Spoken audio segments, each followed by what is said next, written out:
So during my coaching session with my clients, one of the recurring topic that comes in front is inability of the people to manage their time effectively. So most of my students, whether they are working professionals or college graduates, complain that they have scarcity of time and they are not able to do many things that they wish to, but because of time. Now, so this particular video is going to be focused on that element, which is time management and how you can utilize your time effectively using one of the techniques that I'm going to share in this video. So it may sound cliche to you. And if you are a time management expert, then this video is not meant for you. You can move on. But if you are someone who would like to know how you can manage your time better and you have been struggling despite reading books and maybe watching some videos, then give it a try. It might help you as well. So essentially, in this particular video, I'm going to share with you three important things. One, why time management is important. Second, the principle of time management. And third, one of the techniques that can be used to manage your time effectively. So watch this video till the very end, and I'm sure you will be able to get some wisdom nuggets by the end of this video. So let's get started this small training session on time management. I'm going to share my video, run through some slides and give you my inputs about it. Yeah.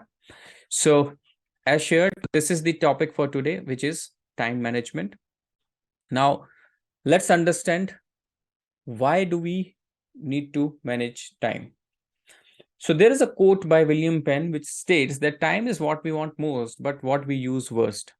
So while all of us struggle for time, we want to manage our time better, but a majority of us use it really unproductively. Why we need the time? Because if we want to achieve anything in life, that is where that is what we need. Unless we are able to use the time effectively, we don't have the time for doing things. How we are going to move forward? So whether it is that you want to work on your health, you need time.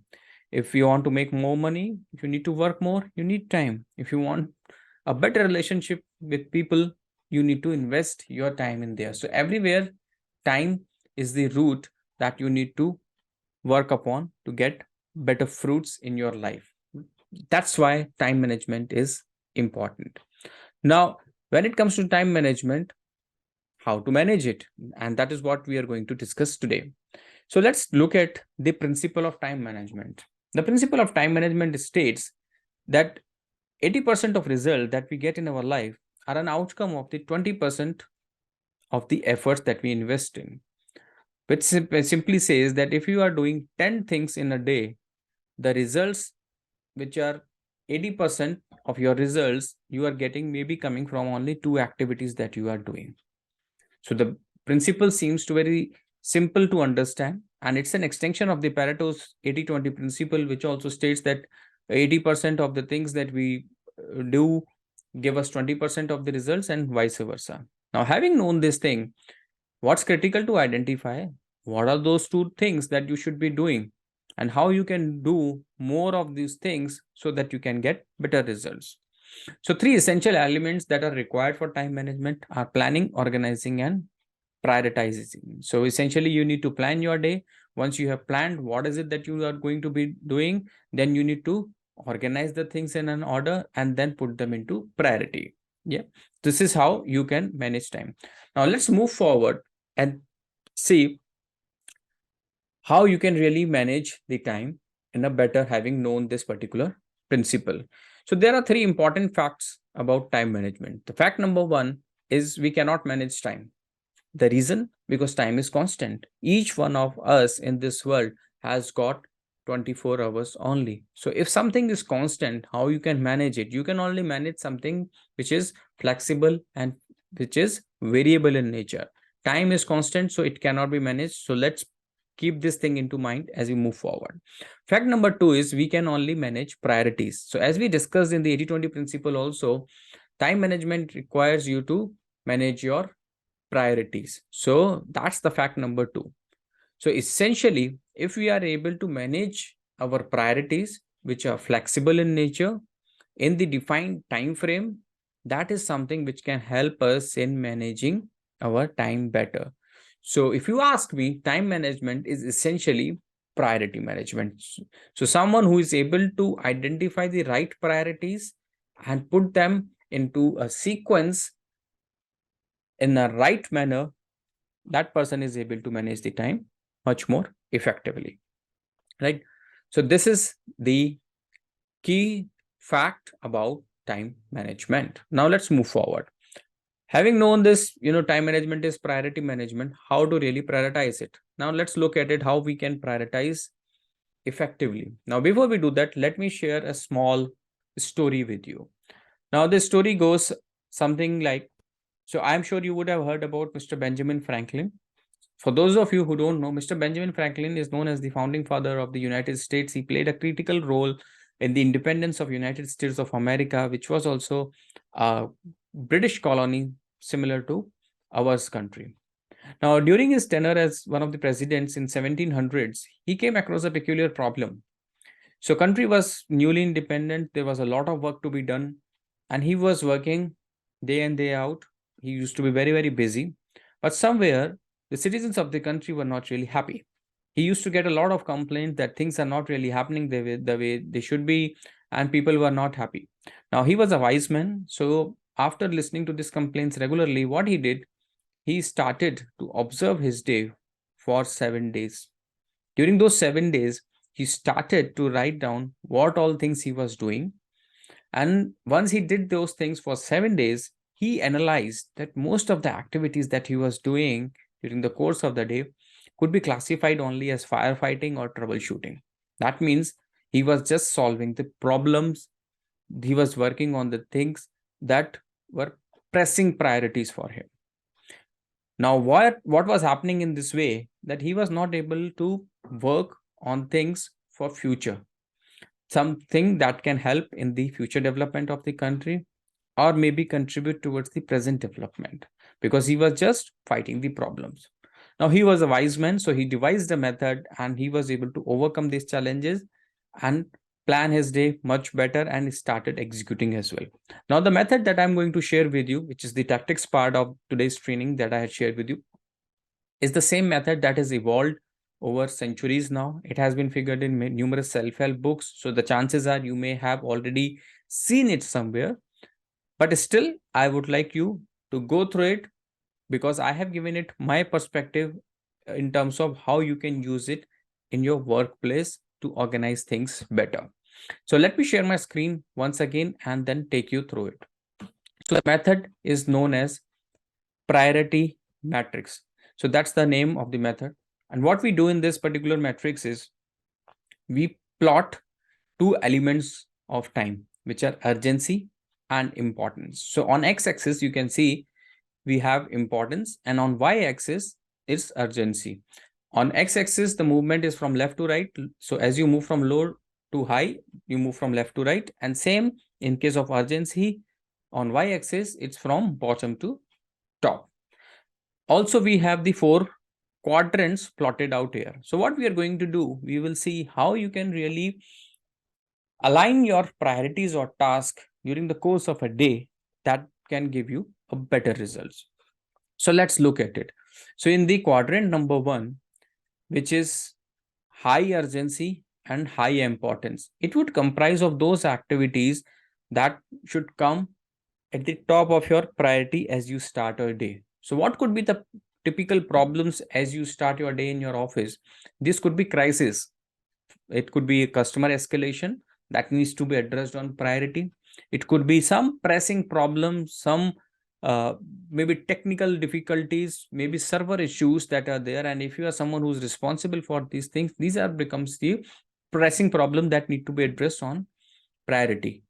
Next comes the deadline activities. So if you are working on some project, your boss, supervisor, your department has given you some activity to be completed, and the deadline is around the corner. That becomes your priority because it is urgent as well as important, because if you don't do these things, then the repercussions are going to be of a greater magnitude. And last is some critical activities that you must be doing. So in the quadrant 1, you have things which are urgent as well as important. Now let's move to quadrant number 2. The quadrant number 2, activities are important in nature, but urgency is not high. Now, these are the things that you should be doing towards your career advancement. So these things could include something which is related to your goals. So what are the things that you should be doing so that you reach your goal? So for example, if you have started your career maybe as a sales executive and you plan to become a sales manager down the line in 2 years or 3 years, if that be the case, what are the things that you are going to do daily so that you keep progressing towards your goal? That becomes your goal focused activity. Another, say if you have planned some revenue for yourself during the course of the year, say you have planned to earn 30 lakh rupees in a particular year, and your revenue is also linked to the target achievement. So you need to back calculate that to earn a revenue or an incentive of rupees 30 lakhs, what is the amount of business you need to do? What is the amount of target you need to achieve? That is something related to your goal, but you can't do it overnight. You have to do something on a daily basis. It also includes planning and strategizing. So you need to achieve your goal, you need to have a plan, you need to have a strategy how you are going to work on your business development, how you are going to invest your time in your relationships, something that can give you a result over a period of time. So if you are a sales professional, you need to meet with people. If you need to meet with people, you must invest time in your building your relationships, and once you are able to do so, you will be able to develop your business as well. So that's the quadrant number 2, where you have all the activities that are important, not really pressing urgencies, but something that can help you in your growth as you move forward. Now let's look at the quadrant number 3. In quadrant number 3, you have things which are high in urgency but low in importance. So at workplace, typically you are required to attend sometimes meetings that may not be really important for you, but you need to participate in them. Some urgent mails that require some data from you, some feedback from you, some output from you. So these are some things which you are doing mostly for others and not really for yourself. So while by doing these things, by reverting to those mails, you would be helping others in their endeavor, in their task. But if you look at from your personal point of view, this is not going to add any value to your day. And it also includes some kind of interruptions. So you are working on some important project and someone comes barging, it could be a colleague, friend, client, anyone, and then that disturbs the flow. So this is the quadrant number 3 activities where urgencies are high because someone else is demanding your time, but importance is low because these are not going to add any value to you or to your day. Quadrant number 4 includes the activities which are low in importance and low in urgency. These could be some random mails that you might be reverting to, some phone calls which is not directly related to your nature of work, some distractions, if I may call it, time wasters, social media scroll, Facebook, Instagram, which is not really connected to your business. So these are the activities which are low in importance and low in urgency. Now we can also name these activities based upon their nature. So the quadrant 1 activities are just do it. So as you start your day, you should list down and you should start your day with these activities, because if you don't handle them in time in the first half of your day, then they might turn into some escalations during the later part of the day and might disrupt the entire flow of your work. The quadrant number 2 are high value stuff. You need to devote your time to these activities regularly, because once you are able to do these activities, that is what will decide that how you are going to move forward in your life and your career. Quadrant number 3 activities are noisy guys. So these are the people who are just fighting among themselves to get your time, more of distractions and disruptions. And quadrant number 4 are the no-brainers. So no-brainer means these are the things that even if you don't do, that's not going to impact you in any way. So whether you do it or you don't do it, it doesn't matter because they require the least of the effort. Now, what is it that you need to do after having known this matrix is you can make a list of your work, whatever things you need to do. Say you need to do, let's consider example 10 things in a day. Once you have done, you need to classify them that what is the urgency and importance level for these activities. So those activities which are high in urgency as well as important for you will come in the first quadrant. That means these are the activities that should come on your top priority.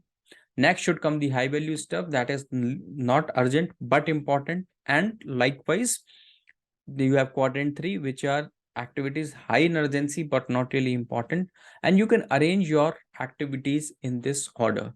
So if you have, say, 3 tasks or maybe 2 tasks in each of these quadrants, now you know which work or which task you need to begin your day with.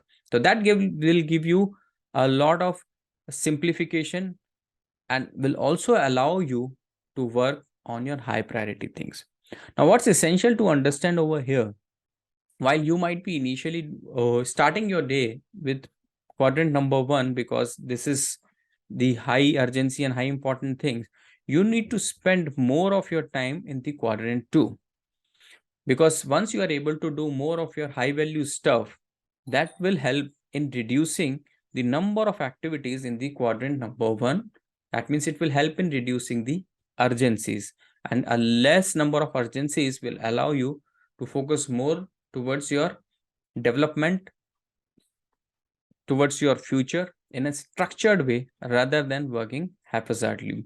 So as you recall, I shared the example of Benjamin Franklin. So he also was first working more on quadrant 1, which was just do it activities, and also in quadrant 3. But later he was able to shift and devote more time to quadrant number 2. So the idea is if you are able to do more of your high value stuff, you will automatically reduce your just do it activities.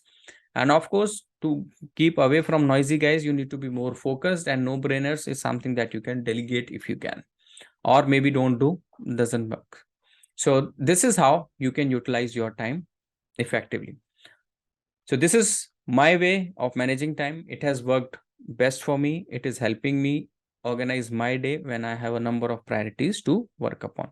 So I hope you like this particular technique and the principle that I shared with you. And if you like to work on yourself and you are somebody who is serious in making it in big in your career, and somewhere you are not able to do it on your own, then you can connect with me. As a professional, I provide coaching services. So I am into executive coaching, where I work with a senior and mid-level professionals. I am into personal coaching, where I work with the starting professionals who are at the beginning of their career. I also provide corporate trainings, employee workshops, keynote address sessions, as well as motivational talks. So feel free to connect for any of these services, either for yourself or for your organization.